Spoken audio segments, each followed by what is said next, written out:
அனைவருக்கும் வணக்கம். Welcome to tasty masala. இந்த வீடியோ உங்களுக்கு பிடிச்சதுன்னா சப்ஸ்கிரைப் பண்ணுங்கள், லைக் பண்ணுங்கள், ஷேர் பண்ணுங்கள். உங்களுக்கு எங்களோட ஹோம்மேடு மசாலா ப்ராடக்ட்ஸ் வேணுன்னா டீட்டெயில் டிஸ்கிரிப்ஷன் பாக்ஸில் கொடுக்குறேன், கான்டாக்ட் பண்ணுங்கள்.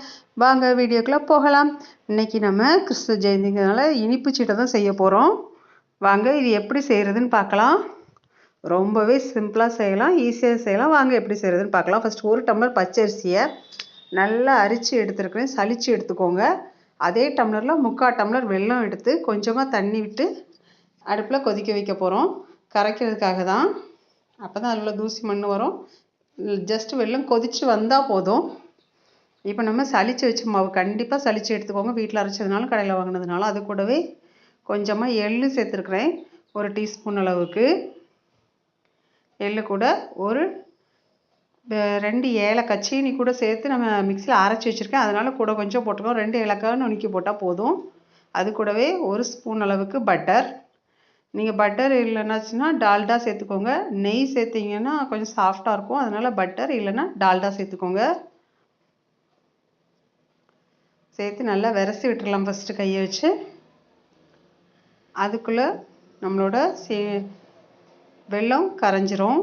நான் இன்றைக்கி நாட்டு சக்கரை தான் எடுத்திருக்கேன், நீங்கள் வெல்லம் எது வேணாலும் எடுத்துக்கலாம். நல்லா கரைச்சி வந்துருச்சு.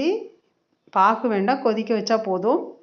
இதை அப்படியே சேர்த்து கொஞ்சம் கொஞ்சமாக பாதி சேர்த்து ஃபஸ்ட்டு கிளறி கொடுத்துக்கோங்க, சூடாக இருக்குது. அதுக்கப்புறம் இன்னொரு பாதி சேர்த்துக்கலாம்.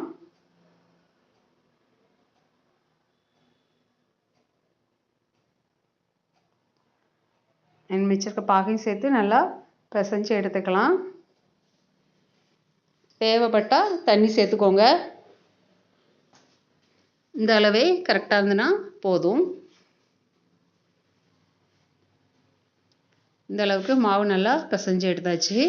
இப்போ நம்ம இதை குட்டி குட்டி உருண்டையாக உருட்டி எடுத்துக்கலாம்.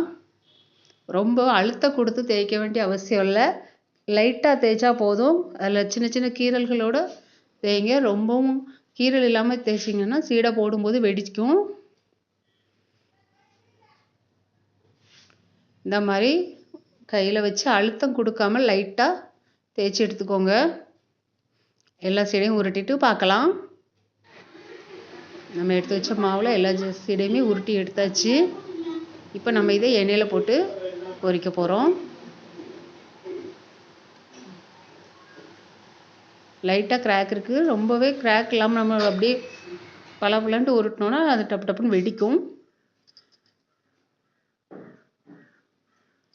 எண்ணெய் சூடானோடனே தீயை சிம்மில் வச்சுட்டு கொஞ்சம் கொஞ்சமாக சீடையை சேர்த்துக்கோங்க. நான் எடுத்து வச்சதில் பாதி அளவு இப்போ சேர்க்குறேன். 1 டம்ளர் அரிசி மாவு, அதை கண்டிப்பாக சலிக்கணும். ஒரு ஜல்லடை வச்சு நல்லா சலிச்சுட்டு சேர்த்துக்கோங்க. அது கடையில் வாங்கினதாக இருந்தாலும் வீட்டில் உள்ளதாக இருந்தாலும். இந்த மாதிரி சேர்த்துட்டு நல்லா பொன்னிறமாக பொரிய விட்டு எடுத்துக்கலாம்.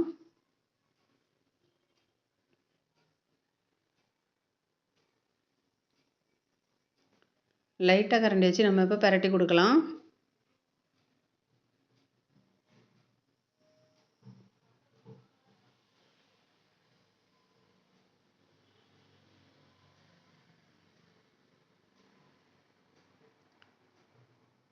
நம்மளோட இனிப்பு சீடை தயாராகிட்டுருக்கு.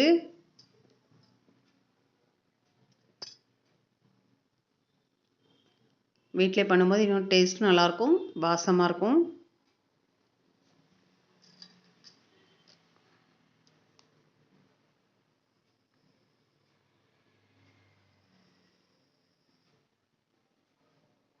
நம்மளோட சீடை நல்லா ப்ரௌனிஷாக அழகாக ரெடி ஆகிட்டு இப்போ இதை எடுத்துக்கலாம். வெடிக்கல்ல அந்த கிராக்ஸ் தான் அப்படி தருது, மற்றபடி சீடை சூப்பராக இருந்தது.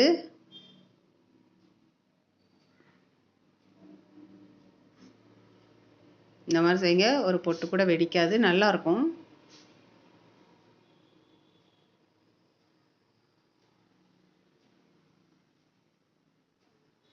இப்போ நம்ம உருட்டி வச்ச மிச்ச உருண்டைகளையும் அதில் போட்டு எடுத்துக்கலாம்.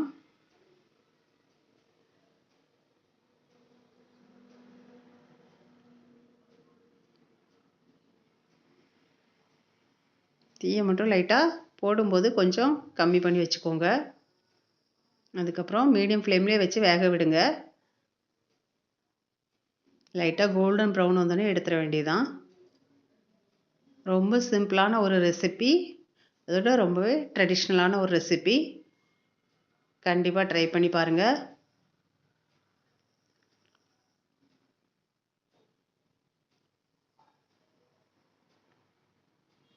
இப்போ நம்மளோட சீடை எல்லாமே கோல்டன் ப்ரௌனாக நல்லா அழகாக வந்துருச்சு.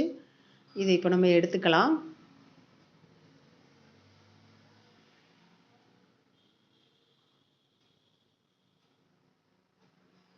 நம்மளோட சூப்பரான இனிப்பு சீடை ரெடி ஆயிட்டு.